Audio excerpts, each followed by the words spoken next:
হলো? আমার নুপুর পায়ে লেগে ছিঁড়ে গেল। এই যে ও,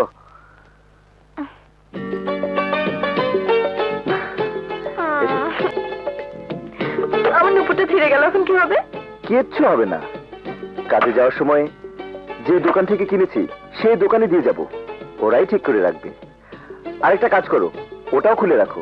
না, খুলবো না, ওটা আমার পায়ে থাকবে। আচ্ছা, তোমার যা ইচ্ছে করো, আমি আসি। এই হ্যাঁ, তাড়াতাড়ি ফিরবে কিন্তু।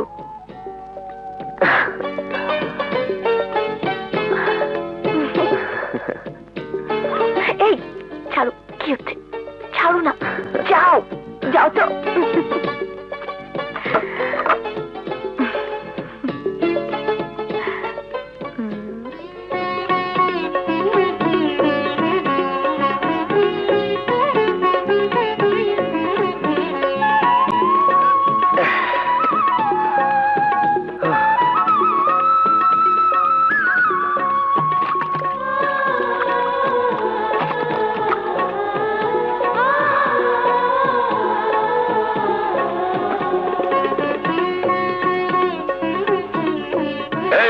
ট্যাক্স দে, দে। ভোরে চান্দা না দিয়ে কোনো হালার ফলা দোকানদারি করতে পারবি না। এই এই ঠেলাকার, এবারে চান্দা দে। সম্রাট তুই? হ্যাঁ আমি। তুই এইখানে ঠেলা গাড়ি চালাও? হ্যাঁ। তাই তো ভালোই হয়েছে, চান্দাটা দিয়ে হালা। কিসের চাঁদা? ও কয় কি, এইখানে কাম করলে মোরে চান্দা দিয়ে কাম করতে হইবে।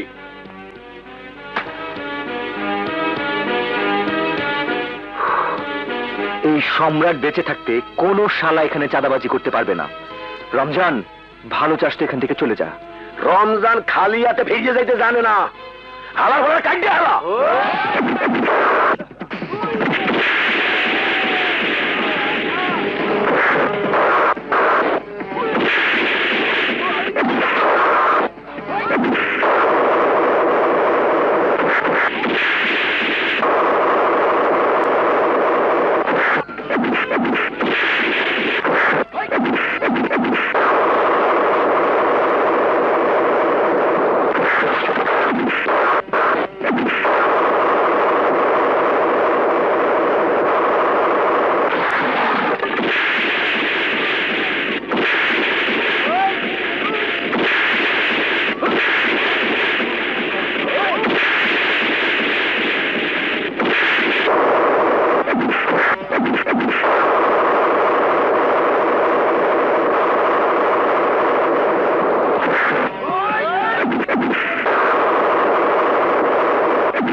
রঞ্জন, আর কোনদিন যদি এলাকা চাঁদাবাজি করতে আসিস, তোদের সবগুলিকে আমি দিনে দুপুরে সন্ত্রাসী। বিশেষ করে আমার কোনো দোষ নেই, আমি তো ঠেলা গাড়ি, ওরা চাঁদা দেবো। কি শুনবো? যা বলার ভাই কে বলবে। ভাবি ভাবি, কি হয়েছে? কবির বললো সম্রাট ভাইকে পুলিশে ধরে নিয়ে গেছে। কি?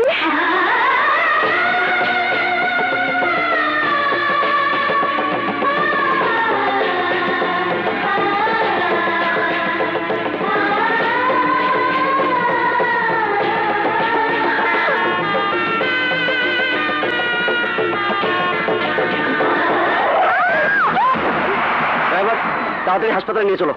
ধরো।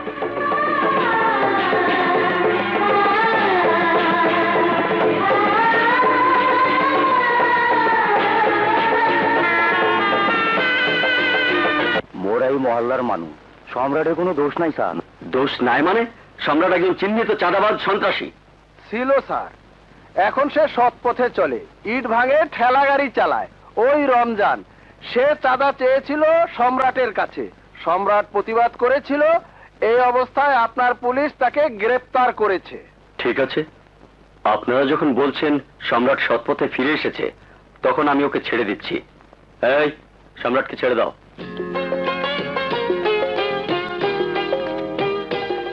আসসালামু আলাইকুম স্যার। ওয়ালাইকুম আসসালাম।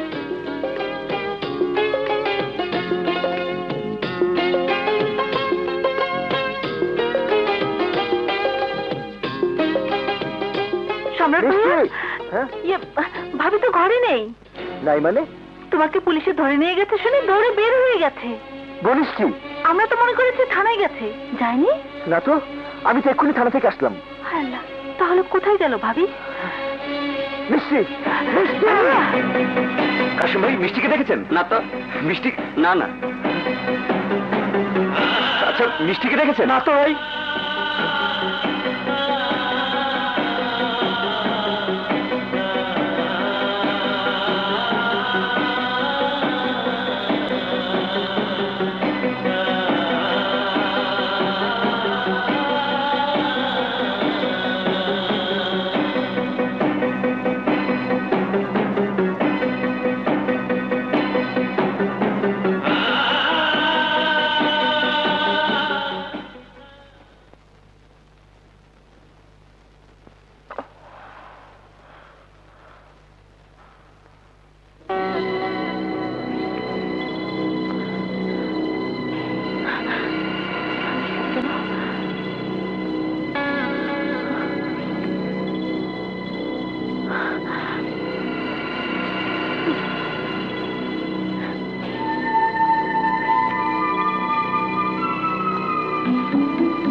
বেঁচে আছো? প্রিয়া, প্রিয়া, প্রিয়া, রাবেয়া, রাবেয়া!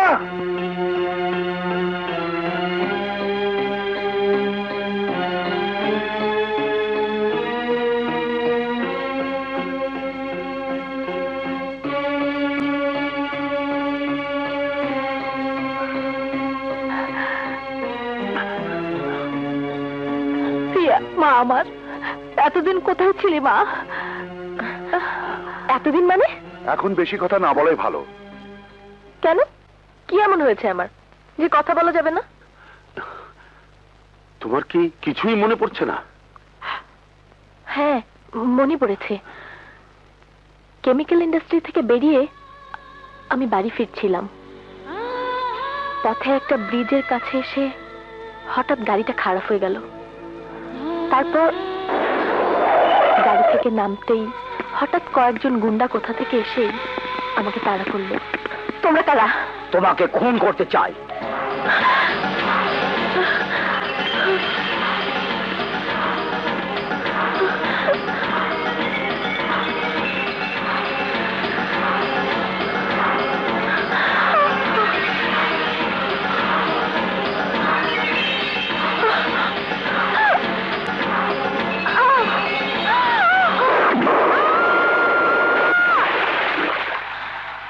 তারপর যখন আমার জ্ঞান ফিরল, দেখলাম আমি হাসপাতালের বেডে।